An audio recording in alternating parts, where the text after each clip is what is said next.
There's something many people over 60 rarely think about. We don't lose connection with our family simply because of age, declining health, or because our children are busy. Sometimes distance begins with the smallest things. Quiet, harmless objects inside our own homes. Things we keep because they feel familiar, because they hold memories, because they're still good, or simply because we never imagined they could shape the atmosphere of our family relationships. For more than 15 years working with older adults across the US, Canada, and Australia, I've walked into hundreds of homes, big homes, tiny homes, spotless homes, cluttered homes, and what stayed with me was never the furniture or the decor, but the look in the eyes of their children and grandchildren. Some eyes were warm, others were hesitant, uncomfortable, or quietly distant.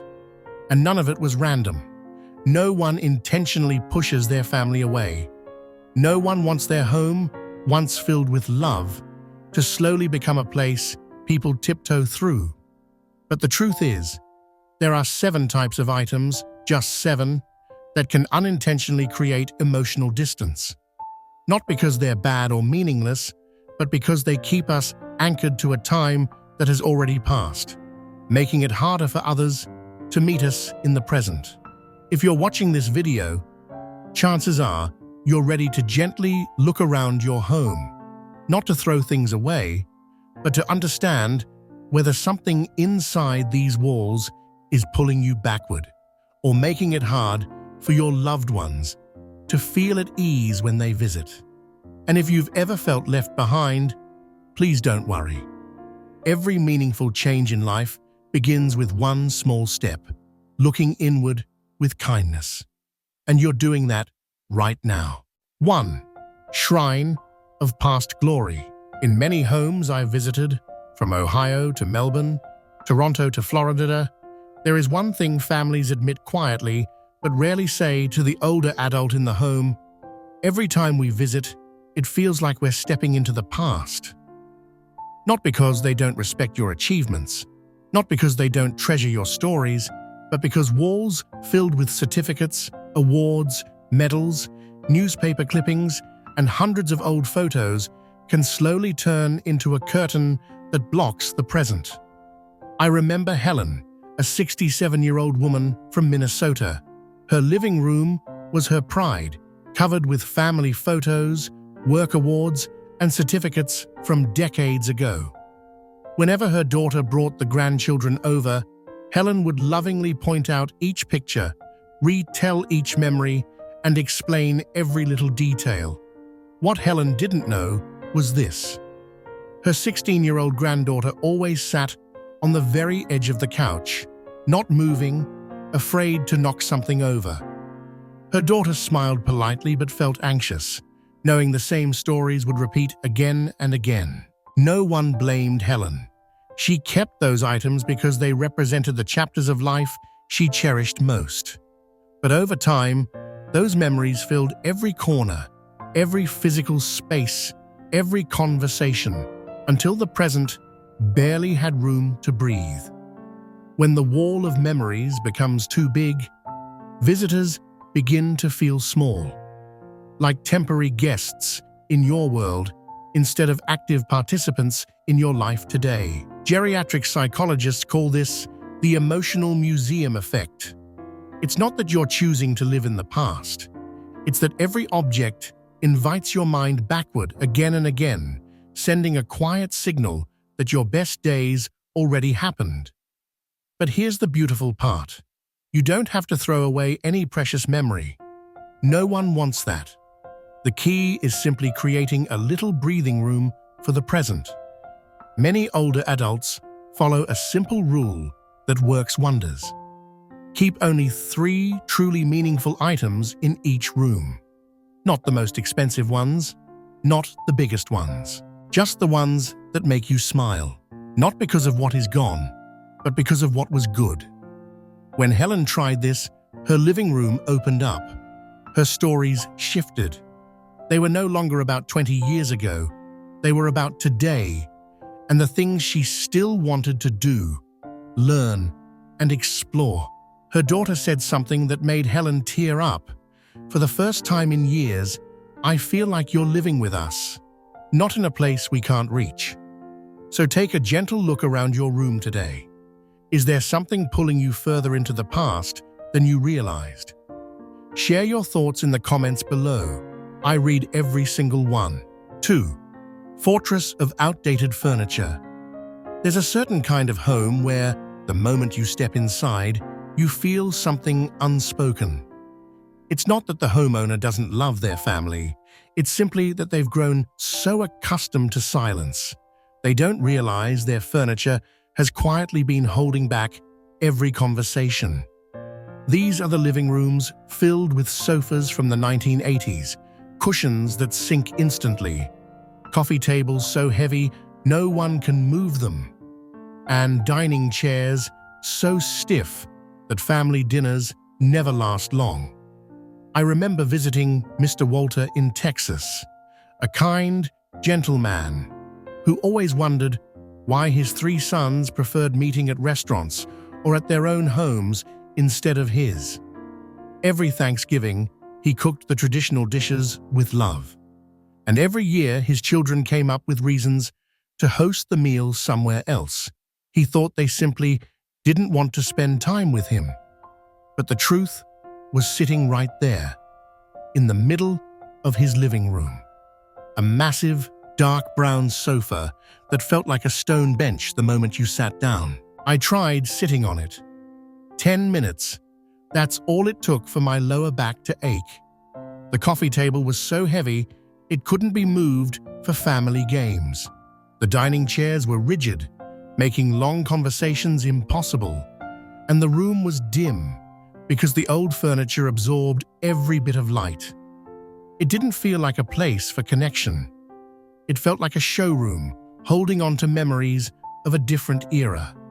Older adults don't keep outdated furniture because they're stubborn or unwilling to change. Most of the time, it comes from one simple sentence. It still works. Why replace it?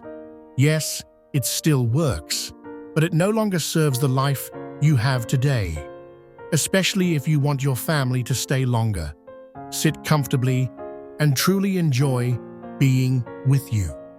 After talking with Mr. Walter, I suggested a few simple changes: a brighter, softer sofa, 2 lightweight, sturdy recliners, a movable coffee table, and a floor lamp to brighten the room.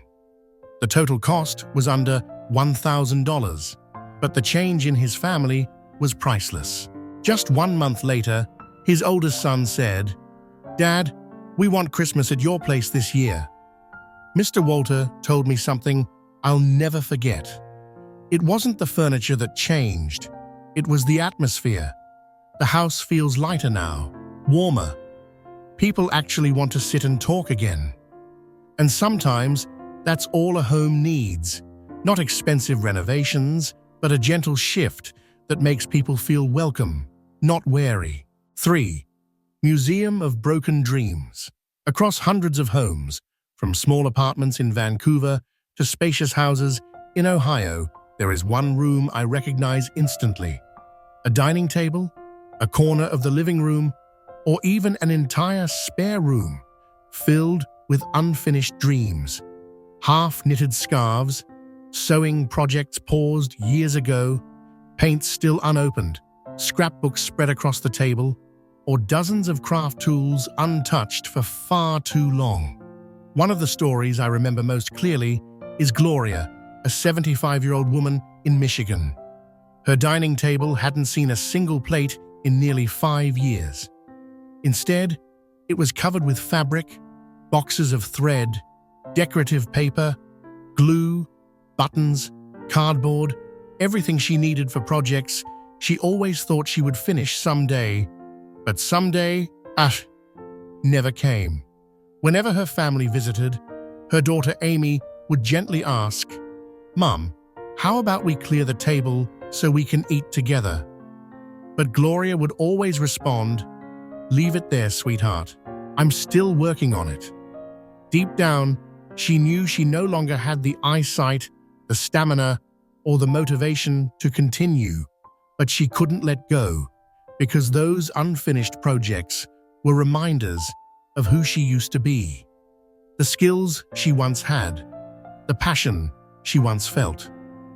To her, keeping them was like keeping a small piece of her younger self alive. But those items didn't give her joy anymore. They made her feel heavy, tired, and behind. Every time she looked at them, she felt like she wasn't capable or wasn't the same person anymore. And Amy felt it too. She once told me, walking into the dining room feels like walking into a room where time has stopped. It's not a place for family. It's a place full of things no one dares to touch. Psychologists call this phenomenon emotional unfinished loops, open emotional cycles that drain the person who owns them and quietly overwhelm their loved ones. I once asked Gloria, if there was just one small thing you still enjoyed, what would it be? She paused for a long time. Then she whispered, maybe just knitting scarves. The rest isn't really me anymore. So she spent one afternoon sorting through everything. She kept one small box, just enough for simple projects she could truly finish, and she donated the rest to a local senior center where others could use what she no longer could. When her dining table finally became empty again, the first thing she did wasn't sewing or crafting. She picked up the phone. Amy, how about dinner at my place this Sunday? It's been a while since this room heard laughter. Sometimes, clearing a table isn't about cleaning. It's about making space for life to happen again. If you're still here and listening to this part, truly, thank you. Not everyone has the courage to look at their home and their life with this kind of gentle honesty. And I'd love to know something about you. Where are you watching from? And what time is it for you right now? Share it in the comments below. A small moment from your day means more than you know. 4. Hoarder's Gallery of Guilt. The just-in-case room among all 7 categories of items older adults tend to hold on to. This is the one families struggle to talk about the most, the just-in-case room. The room filled with things kept not because they're needed, but because they might be, could be, or used to be. You know the kind of room I'm talking about. Open the door, and you'll see cardboard boxes stacked to the ceiling. Clothes from 30 years ago, old appliances that haven't been plugged in for a decade, duplicate kitchen gadgets, blankets no one uses, and items waiting to be fixed later. Though later hasn't come for 5, 10, sometimes 20 years. I once met Bernice, a 72-year-old woman from Oregon. Her family had a nickname for one of her rooms, the Room of No Return. No one dared to step inside. The clutter was piled so high that her son, Michael, couldn't even find space for his 2 children to sleep during visits. So family trips became shorter, just a few hours in the afternoon instead of overnight stays like before. Bernice kept everything for reasons many older adults will find familiar. I'm saving it, just in case. I don't want to waste anything. It's still good. I can't throw it out. But the more she kept, the more overwhelmed she felt. The heavier the room became, the heavier her heart felt. And eventually, the clutter wasn't just clutter, it became an emotional burden. Every time she looked inside, she felt defeated. I don't have control anymore. I don't know where to start. Maybe tomorrow. Michael told me that whenever he mentioned the room, his mother either got sad or irritated. Eventually, to avoid hurting her feelings, the family simply stopped bringing it up. But silence in situations like this quietly widens the distance, because the problem isn't really the room, it's the emotions inside it. A just-in-case room makes the older adult feel guilty and ashamed. while the family feels helpless and shut out. And slowly, visits become shorter, not because they don't love you, but because they don't want you to feel embarrassed or hurt. After years of working with seniors, I noticed one simple principle that helps almost everyone: the 1-year rule. If you haven't used something in the last year, ask yourself, if I had to buy this again today, would I? Bernice tried it.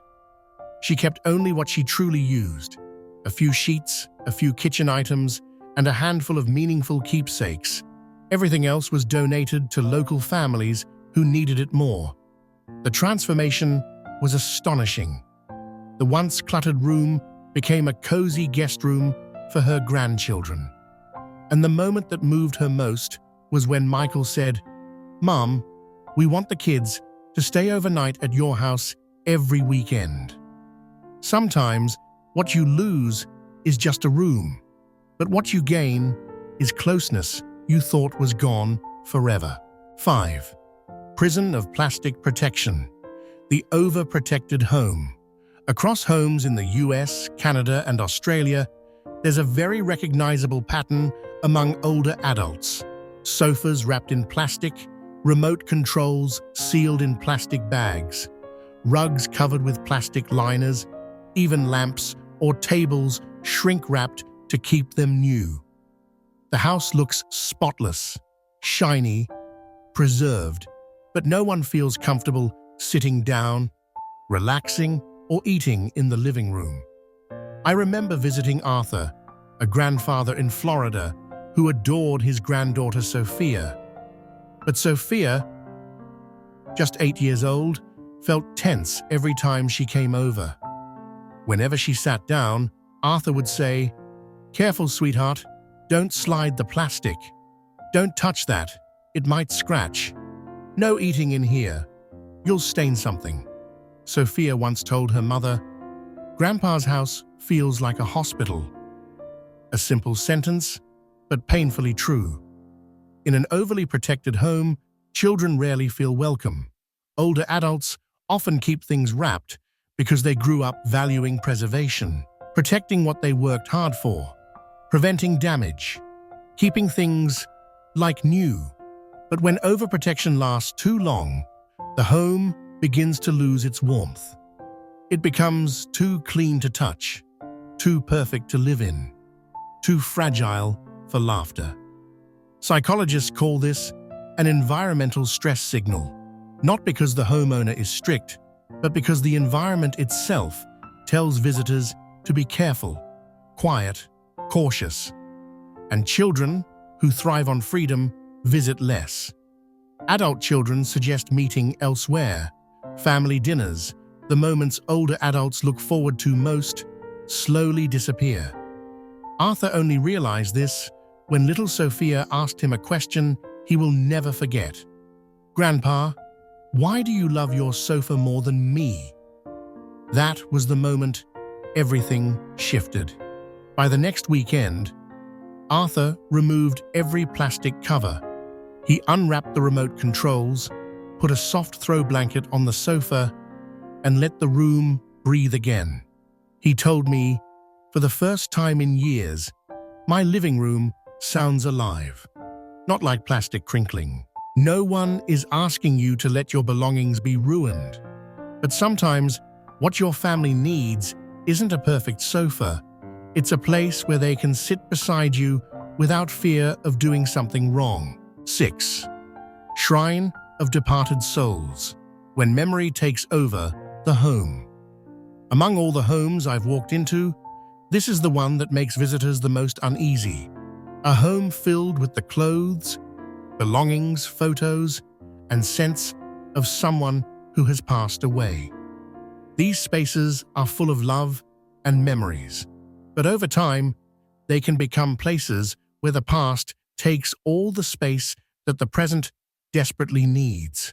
I remember Walter, a 76-year-old widower in New York. 3 years after his wife Margaret passed, his home still held every piece of her life. Her clothes hung neatly in the closet. Her perfume still sat on the vanity, nearly evaporated Her medications remained on the nightstand. Her photos covered every table and shelf. His daughter, Karen, visited often, but whenever she brought someone new, a friend, a boyfriend, they always said the same thing afterward. It felt like I wasn't supposed to be there. Not because Walter wasn't welcoming, but because the house made visitors feel like they were stepping into a sacred space that belonged entirely to someone else. The items weren't wrong. They were symbols of a long, loving marriage. But to the living, their overwhelming presence created emotional distance, as though no one else could fit inside Walter's world. Grief specialists call this extended memorialization, a sign that the heart is still hurting, still holding, still unable to place the past gently where it belongs. One day, Karen gathered her courage and told her father, "Dad, I know you love Mom, but sometimes it feels like she's more present in your home than I am. I want to be close to you, but I don't know where I fit in this space." It wasn't blame, it was a bridge between past and present. The very next day, Walter carefully placed Margaret's clothes into a memory box. He kept one special corner in his bedroom just for her, a single framed photo he cherished. But the rest of the home, he opened again to life, adding plants, framing pictures of his daughter and grandchildren, letting sunlight back in. He later told me, "I didn't let Margaret go. I just made room for the people who are still here." If there's a corner in your home where the past feels louder than the present, it might be time to give your memories a beautiful place without letting them take over the entire house. 7. The arsenal of ancient grudges. When old wounds become new walls among all 7 items that quietly push families apart, this last one is the heaviest. Not because it sits on a shelf, but because it sits in the heart. I call it the arsenal of ancient grudges. These are not objects you can box up or donate.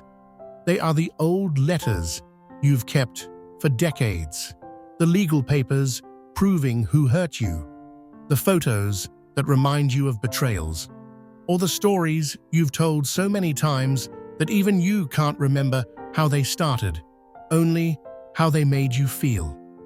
I once met Pauline, a 74-year-old woman from California. Her coffee table looked like a display case of old wounds, letters from relatives she no longer spoke to, documents from disputes 20 years past, printed messages kept as evidence, and photographs tied to painful memories. Whenever her son, David, visited, the conversation always began softly. "Mom, how have you been?" And just a few minutes later, it shifted. "Do you remember what they did to me that year?" Every visit turned into a return to battles long over, battles no one else wanted to fight anymore. David told me that walking into his mother's house felt like stepping into a courtroom, one where he didn't know the rules, but somehow always felt judged. And because the past was always present, the future never had room to grow. Family therapists call this emotional scorekeeping, holding on to old hurts as a form of protection, but unintentionally using them as weapons that damage the connections we still have. One afternoon, after years of avoiding the conversation, David said something that changed everything. "Mom, I can't change the past, but I'm trying so hard to build a future with you. Every time I visit, I feel like I'm failing a test I didn't know I was taking. And my kids, they're learning that family means disappointment and criticism. Is that what you want your story to be?" The room went silent.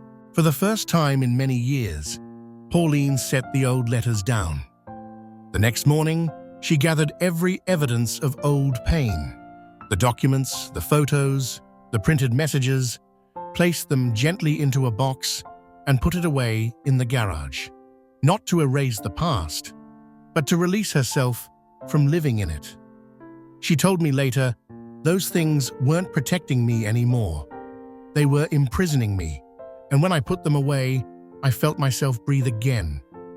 If there's a story you repeat so often that even you feel tired of it, maybe the next chapter isn't about forgetting. Maybe it's about letting today have a chance. As we reach the end of this journey through 7 types of items that quietly shape our relationships, there's something important to remember. Nothing you hold on to is wrong. Nothing you've kept makes you a burden. Nothing in your home makes you unlovable. Every object you've saved holds a story of hard work, sacrifice, joy, heartbreak, love, or simply time passing.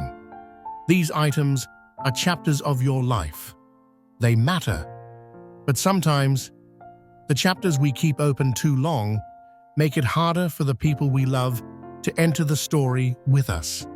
It's not the furniture, it's not the plastic covers, it's not the unfinished projects or the boxes of just-in-case items. It's not even the memorials or the memories of old hurt. It's the weight these things carry and how that weight affects the space where connection is supposed to live. But here's the beautiful truth. You don't have to choose between your memories and your family. You can keep your stories and still make room for new ones. You can honor your past and still let the present breathe. I've seen older adults in the US, Canada, and Australia transform their entire emotional world with just a few gentle changes, not by throwing things away, but by choosing what deserves space and what has quietly taken too much of it. And when they did, something magical happened. Children called more. Grandchildren stayed longer. Family dinners lasted hours instead of minutes. And laughter began filling corners of the home that had been silent for years. If you're still watching this, it means something in this message touched your heart. And that alone tells me something about you. You care. You want connection. You want warmth, closeness, and real family moments, even now, even after everything. So before you leave this video, I want to ask you one gentle question. Which of these 7 items spoke to you the most today? Share it below. Not for judgment, but so you know you're not walking this road alone.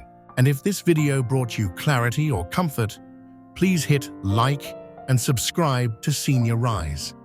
We'll be here, walking beside you as you build a lighter, warmer, more connected life, one small step at a time.